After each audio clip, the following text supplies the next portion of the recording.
Okay, it's recording. Hi, hello, and welcome to another episode of Vermove and Jerry Gray's videos. Today, we are going to be discussing democracy in China. This is something that a lot of people don't really understand, and a lot of people say that doesn't exist. So we are here to show you and demonstrate to you that it does exist, and also try to explain to you how it works. So first, let's welcome Jerry to the show. Jerry, how are you today? Good. Thank you very much, Fernando. It's good to be back on your show. Great, Jerry. So, why don't you give me a short understanding of what democracy is to you here in China? Okay. Personally, I don't like the word democracy. The Chinese government calls it whole process democracy, and I prefer to call it consultative governance. The idea of having an election every 4 years to put someone in charge, of your area, it's not exactly the same as the Western idea of democracy. But the idea of people governing for the people, by the people, is very, very strong here in China. It starts at the grassroots level, and it moves all the way through the system, all the way to the very top. And we have Xi Jinping at the top. And just recently, just a few years ago, he removed term limits. So we'll talk about term limits as well, because for some people, they say, oh, that's incredible. He's made himself president for life.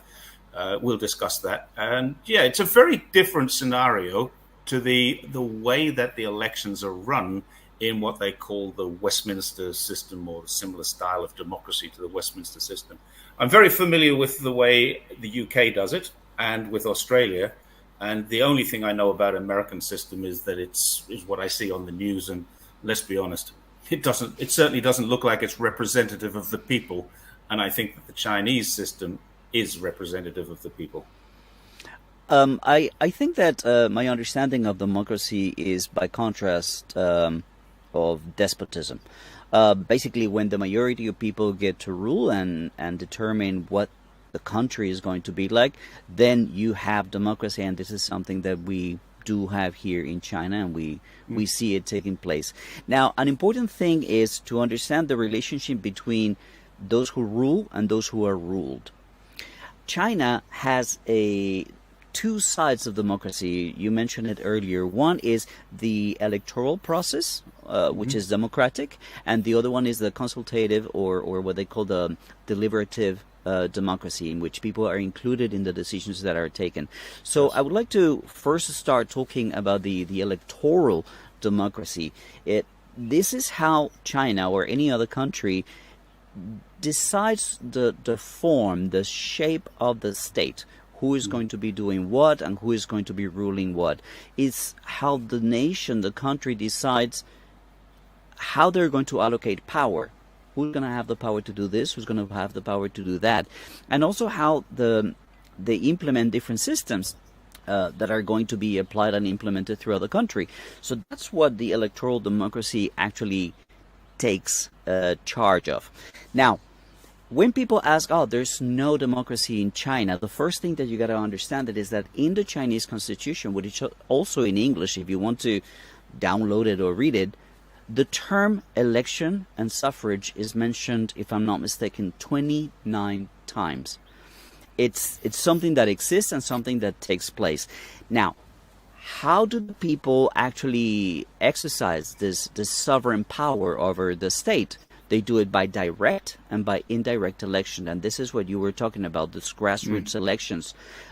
When they elect people, who do they elect? Well, they're going to elect people to public office, and this is something that you're going to give us an example of, so we're going to circle back to that. We also talk about the leaders of different institutions, so the financial systems, the agricultural systems, the transportation system. All those people are elected by the grassroots people in different what they call people congresses. And the last part is they elect different candidates to the different political parties. This is something that a lot of people don't understand about China. The CPC, or the China's the Communist Party of China, is the majority, 90 million members, but there are other parties in China that get elected and get to participate in every single aspect of this deliberative democracy. So, I would like to ask you a question about this example that you have of electing representatives to public office. Yeah. So the example I have is my family. I'm married into a Chinese family. We are local. My mother and father-in-law. I recently found out. Literally, I had known them for more than 15 years. Been married into the family for more than 10 years. When I found out that both of my in-laws are members of the party, I didn't know. They gave no indication to me, and there was no reason for me to have ever asked, what do you think of the party? As far as I was concerned, it was a shock to me that I found out. And the only way I found out was because the party put a plaque on their house. And I said to my wife, we arrived there one day, and I said, what's this new plaque? And she said, oh, my mum and dad have both been members of the party for 50 years. They got a medal and a plaque on the house. Wow, I didn't know. That's how. It's only very recently. I've been married since 2009, and I didn't find this out until last year. So that's one thing. The party and the people are like mixing water and wine. And people say, we want to save the Chinese people from their party. You can't. It's impossible, because the party are the people. The people are the party. The party comes from the people with the people's support. So yes, they are huge. One thing you mentioned, there's 8 other parties. One of them is the Taiwan party. So the province of Taiwan has its own party in the parliament. Another one is the Kuomintang, which is the government that took Taiwan after the Civil War. So the Kuomintang and the Taiwanese people are represented inside of the People's Consultative Party, or People Consultative Council. Now, what happens in my family just a few months ago, and I put a tweet out, and this is what started you and I talking about it a while ago. I put a tweet out where my sister-in-law went to vote. She had to walk a couple of 100 meters down the road, and once she showed her ID, signed a piece of paper, placed her vote, she was given 20 RMB, which is about less than £2 in England. It's Australia, it's $4. US, it's $3.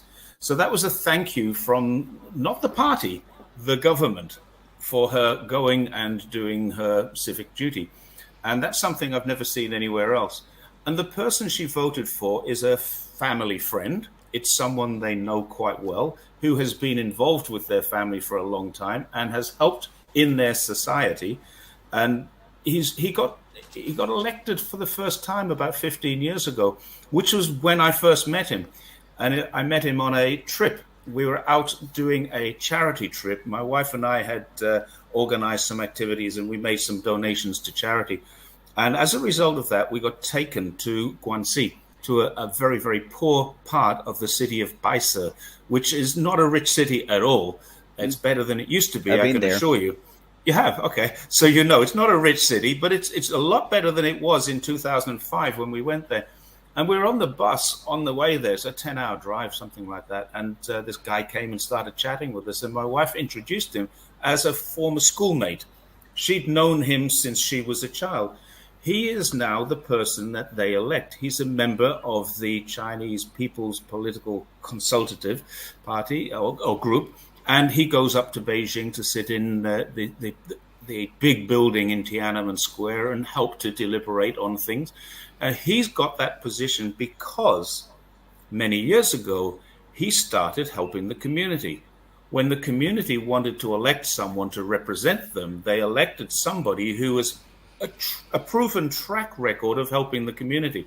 He comes from within the community, and he is now what they call the village head. So this guy who 15 years ago that we met on a charity event has now found himself in a position where he's in charge of the village. He has the qualifications, he has the experience, he has the knowledge, and he's quite happy in his job. He's not looking for promotion to the next level, which would take him up to town level, or the level after that, which would take him to provincial.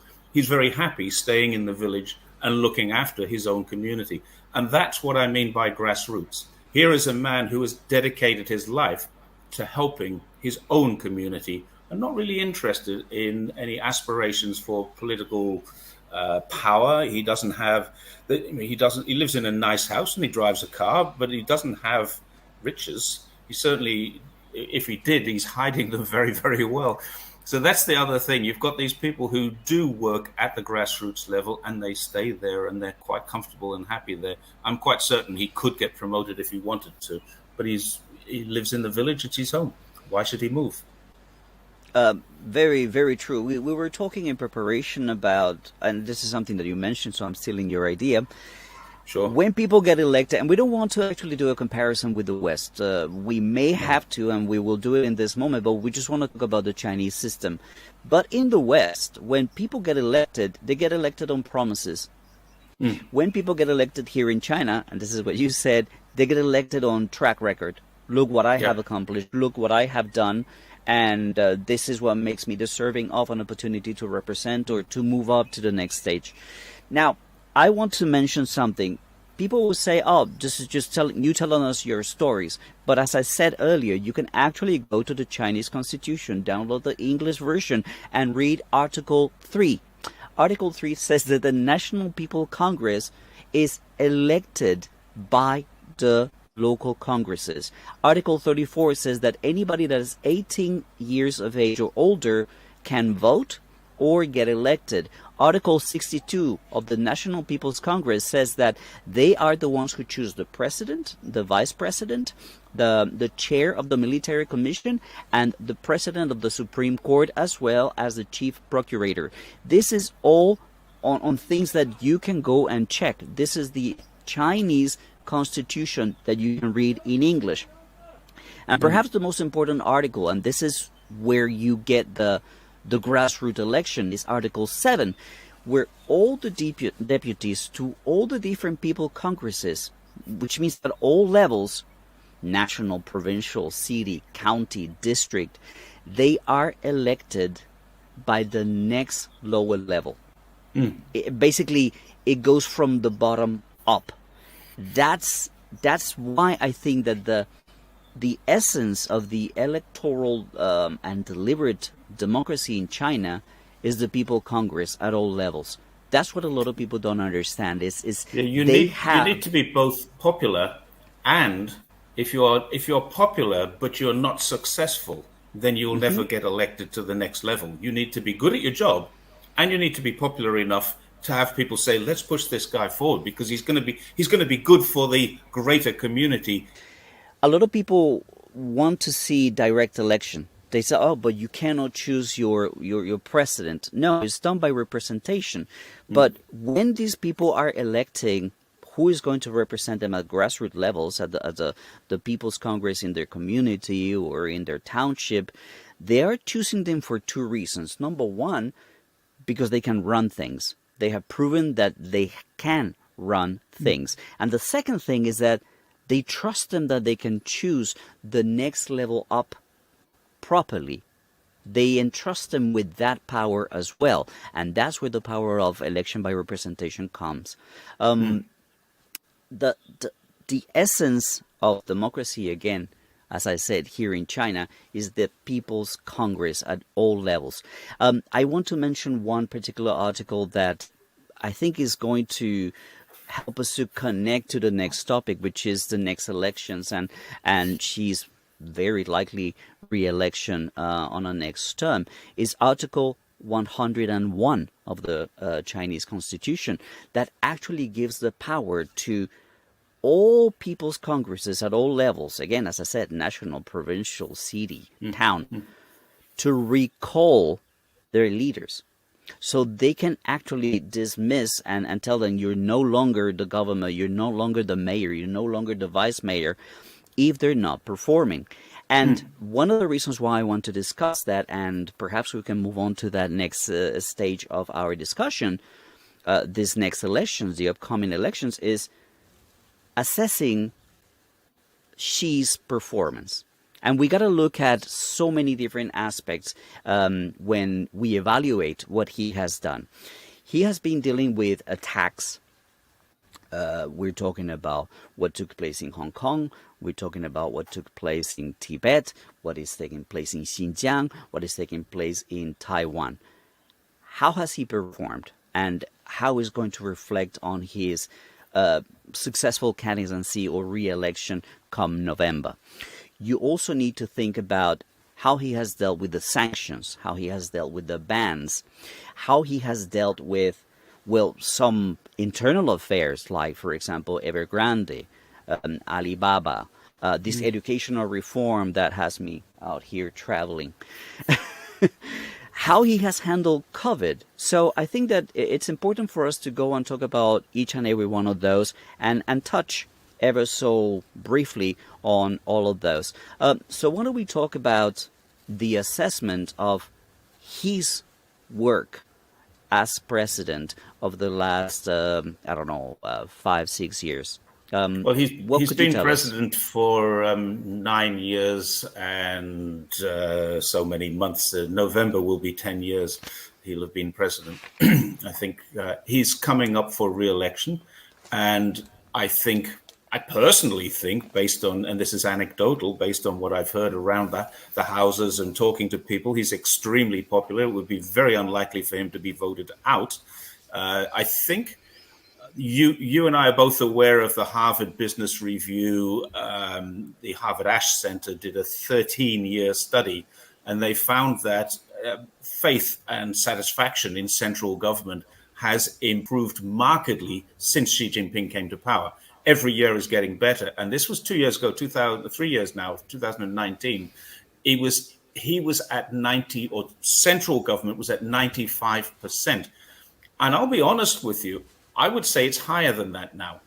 I haven't met a person in recent years who says, I would like to see Xi removed.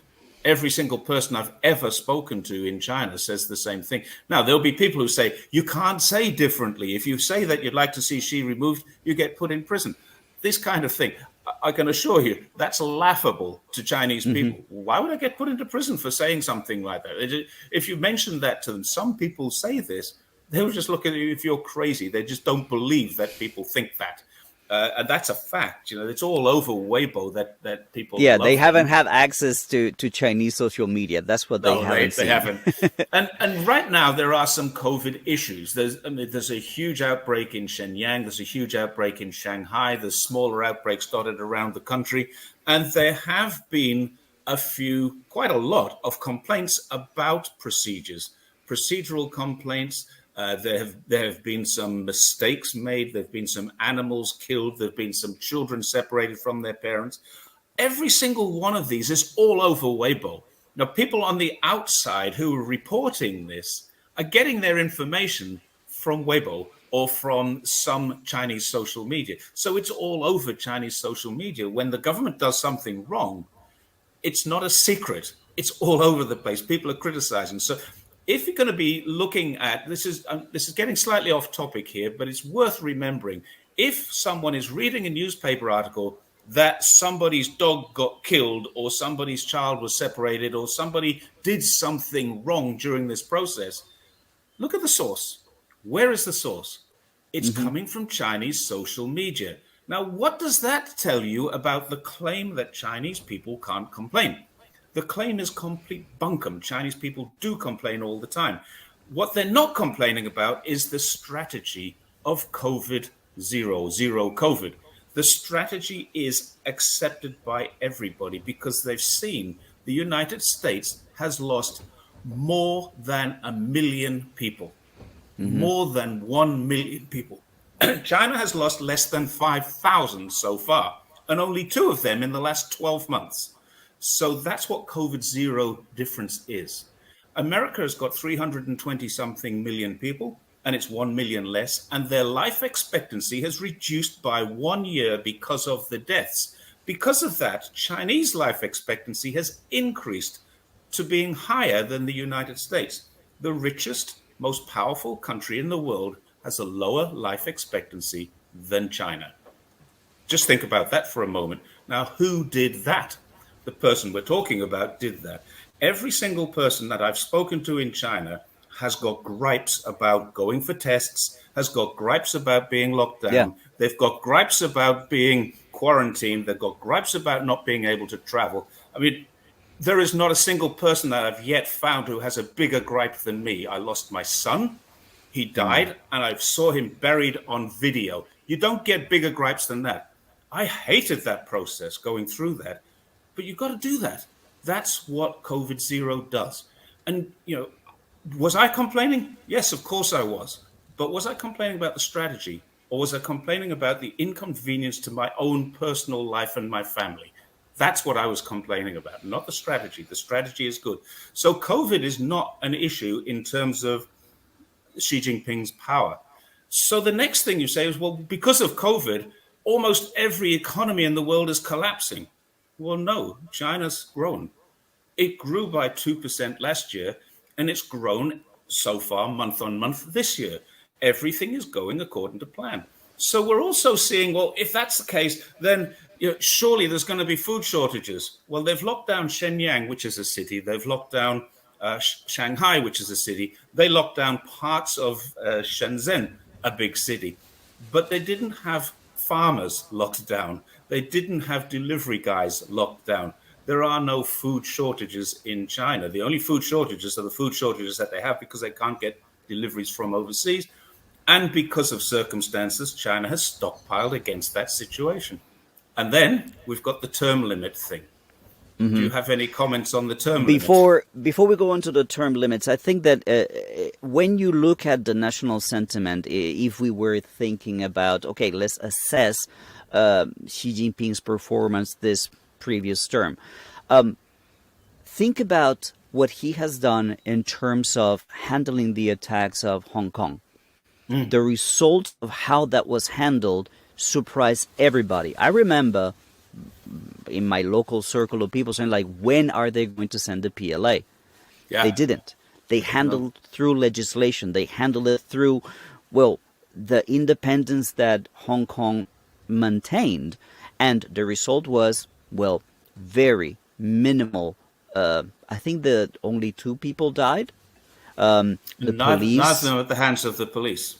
Exactly. So that's a really important thing. When people are analyzing, okay, what's his performance like? Hong Kong was handled really, really in an excellent way. Now let's think about Tibet and Xinjiang, and this is going to kind of like connect to something that I saw Liu Xin from CGTN talk earlier today. Xi Jinping wants state media to tell China's story well. And she was explaining the confusion with Chinese when they say 中国的股市好股市. People understanding is tell good stories about China. It can be understood as tell stories of China well. So what have the well, if you tell a story well, what do? You run documentaries. You take people to certain places and you show them what they've done. Poverty alleviation has got to be one of the most successful improvements of humanity in the history of mankind. 600, 800, whatever million numbers you want to say, lifted out of abject poverty is something absolutely remarkable and that deserves to be told to the world. So when they take influencers to Xinjiang, when they take influencers like Sean Rain to Tibet, and they show what they have accomplished over there, that's the whole idea of showing China's story well.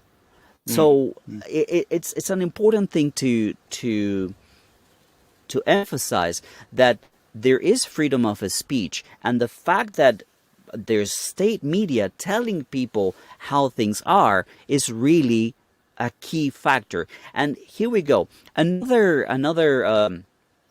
statistic that was run by a foreign company called Statista.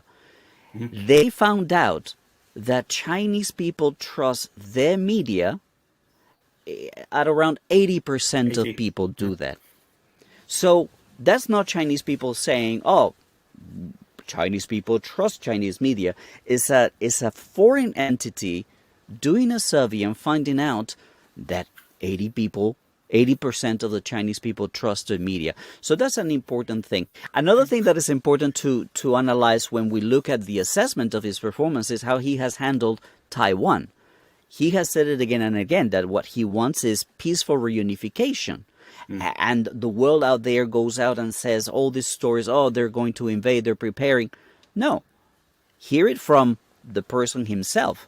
That's what he wants, and that's where he stands. So, the national sentiment, when they evaluate everything that has taken place, is really, really high. They think very highly of his performance, how he handled, for example, the Huawei ban, how the whole situation with Meng Wanzhou was handled. Remember all that national feeling of positivity when she was actually sent back to China? Yeah, when she returned home, it was great. Yeah, party time. The whole country felt united and felt really good about how Actually, the government handled that. I want to do a Yep. comparison with something. When I was a young man, I lived through the Queen of England, Queen Elizabeth's Silver Jubilee in 1977. I was a young police officer at the time, and I had to go to places like Buckingham Palace and mostly just directing traffic outside. It wasn't anything flash or fancy. But I went to the Trooping of the Colour, the Beating of the Retreat, all of these very, very symbolic, traditional things that were going on. And it was the only time when Meng was released, it was the only time I can remember having that feeling of unity in a place. 1977, the Queen's Silver Jubilee, and Meng Wanzhou being released from Canada and coming home. They were almost the same. It was like, oh, fantastic. We should have parties about this. And really what they were doing, the government saying, no, let's play it down. It doesn't really matter. And it did matter to the people. But it wasn't. How many times have you seen her on television since then? You know, the day she came out of quarantine, they were filming her return to work. And the day that she had a presentation just the other day, which because she's the chief financial officer, but she hasn't been paraded out as a star or anything like that. And I No, think they should she's a very capitalize on that private a little bit. person. Yeah, She's a yeah. very private person, and as a private person, the way it was handled by government, the way it was actually treated by government, needs to be looked at when you consider assessing Xi Jinping's performance, because that's what we're talking about here. His upcoming, very likely re-election. Now, another thing that the people have to look at in terms of his performance is the Ukraine war, the path that China has taken in terms of trying to stay neutral, sending support and aid to Ukraine, and at the same time, some of Chinese companies filling the void that some Western companies have left due to these bans. Chinese people are going to be looking at that and thinking, okay, is this the right direction? That's for them to determine. However, you can see that there is a lot of movement in the world order that is putting China at the center. Chinese people are going to be looking at that very positively in a way that is very likely going to ensure his re-election. How do you feel about this topic of China not having term limits after Xi Jinping changed the constitution? A lot of people say he's made himself an emperor. That Xi Jinping didn't change the constitution. Now, It was admittedly, he's National the People's president Congress. of he's the president of the country, and the National People's Congress changed it. It may have been, or it may not have been, his suggestion to do this. But to me, it makes no difference. I mean, what I would like to point out is, let's take a look at the United Kingdom. Does it have term limits? No. Margaret Thatcher was prime minister for way over 10 years, I think 14, 15 years, and would have been longer. But I think Margaret Thatcher was suffering early cognitive problems when she was ousted basically by her own party. She was ousted from the parliament. You've got the same thing. Canada doesn't even have terms, let alone term limits. The parliament can call an election. It's like a no confidence vote if the prime minister has a problem. So Prime Minister Trudeau can be prime minister for as long as he wants to be prime minister, as long as he has the support of the parliament. If he doesn't have the support of the parliament, then he'll call an election and try and get it back. Australia, New Zealand, they don't have term limits. So the only reason China has term limits is because Deng Xiaoping introduced them. Now we've got a situation where we have a a young man, relatively young man, when he came to power, I think he was 53, 54. That's a relatively young man, but very experienced in his governance, in his, he's a very highly qualified engineer, I think. And you've got a group of people around him. The Politburo is 9 people, it's 8 and 1. So they can vote him out if they want to. Now, it's not president for life. It's president for as long as he maintains the popularity of the parliament, the Politburo and the NPC and the CPPCC. So this is not something that, I mean, when it first happened, my first thoughts were exactly the same as everybody else. Wow, he's making himself president for life. Then I started looking into it. Well, hang on. No, he's not, because he can be voted out. And I looked into this. There are 190 something countries in the world. Of those, 51 have term limits. United States is one of them, and probably the most famous one, but the rest of them don't. And looking at my own background, democracy, the Westminster system, Canada, UK, well, UK should come first, Canada, Australia, New Zealand, they don't have term limits. So if they don't, why are they complaining that China doesn't? I want to circle back to what I said in the beginning, the relationship, the connection between the rulers and those who are ruled by the ruling parties. That is a very positive relation. That is a very satisfactory relationship here in China. That's the expression of their own way of democracy, from consultative, in which they get asked about all the different projects, to the electoral democracy. These both aspects satisfy the Chinese people, the vast majority of Chinese people. Now, as I said earlier, we don't want to compare this to other countries, but are other countries satisfying the population, or is there something missing out there? That's a question that I want to leave to people. But here in China, that's the reality. And this is something that really I wanted to express, having a conversation with this journalist that I included you on Twitter, where people say like, oh, they don't get to choose their leaders. They don't get to do this. They don't get to do that. That's what actually triggered me to, hey, Jerry, let's have a conversation and let's make this video. I think we've pointed out a lot of facts and a lot of details about democracy in China and the way it expresses itself, from the constitution to grassroots examples that you've given us to, well, approval rates that can be documented by foreign entities like Harvard study and the Statista study as There's another aspect which we haven't covered, and we should just briefly touch on it, is where Xis opposition comes from. She is extremely popular with the people. And that means almost every single person, in fact, not almost, every single person that I have ever met in my Chinese life has expressed, if they're asked, has expressed positive feelings about Xi Jinping. Many of them just say, oh, it's great because we don't have to worry about anything. One of the things that he has done, he has purged the party of corruption completely. Now, that's not to say there's no one corrupt in the party. Don't get me wrong. There's always going to be somebody who is not honest, always. But you and I have both been in China a long time. When we both came to China, we both set up our own businesses, and we've both, I'm sure you have, I know I have, been exposed to this degree of corruption where you had to pay somebody for the privilege of doing something that they are supposed to do. Once you have that aspect, then that's endemic in society. That aspect is gone now.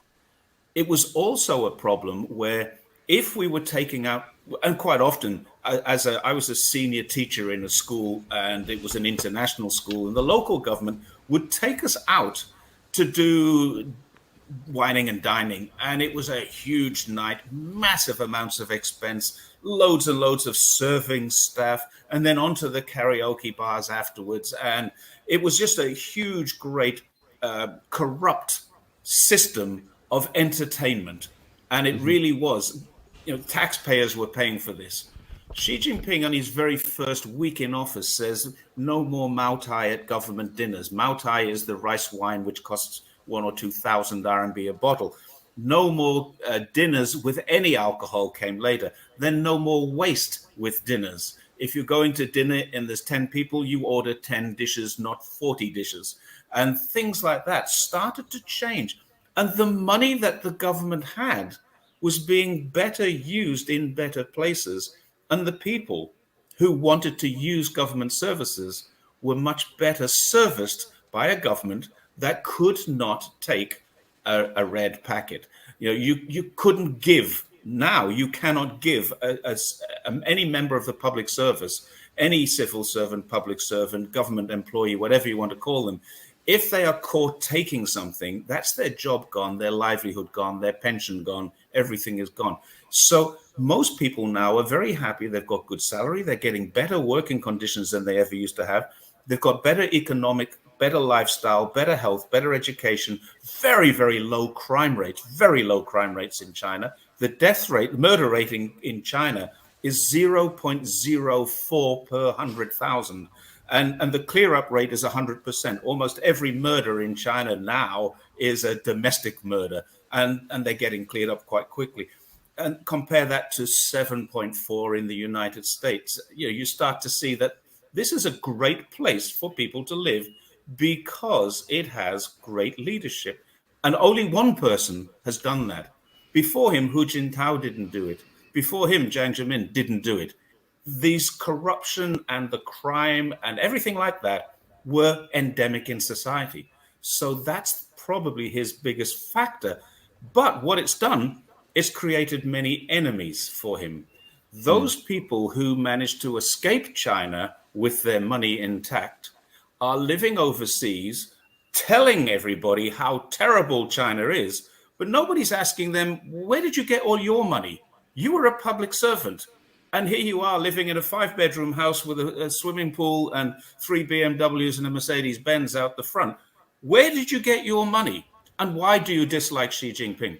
These are fundamental questions that journalists and any critical thinker should be thinking about. Where did that person get all of that money from? If they're no longer in China, why aren't they in China running their businesses and earning even more money? It's because Xi Jinping has basically chased them out, caught them, imprisoned them, even executed some of them, the really serious ones. But that's what has happened. Xi Jinping's detractors are almost all outside of China, looking back in, angry that they lost the golden goose. It's very important for anybody that's watching this video and that wants to criticize what we're saying. We're not leaking boots. These are all facts.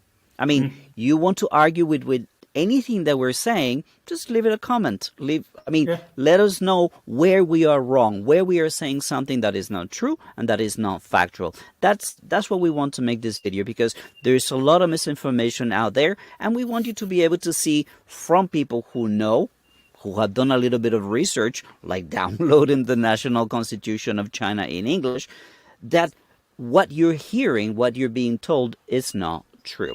All right. Jerry, I've lost my main camera, so okay. I think we've covered everything that we wanted to cover, the 3 different topics, good chat.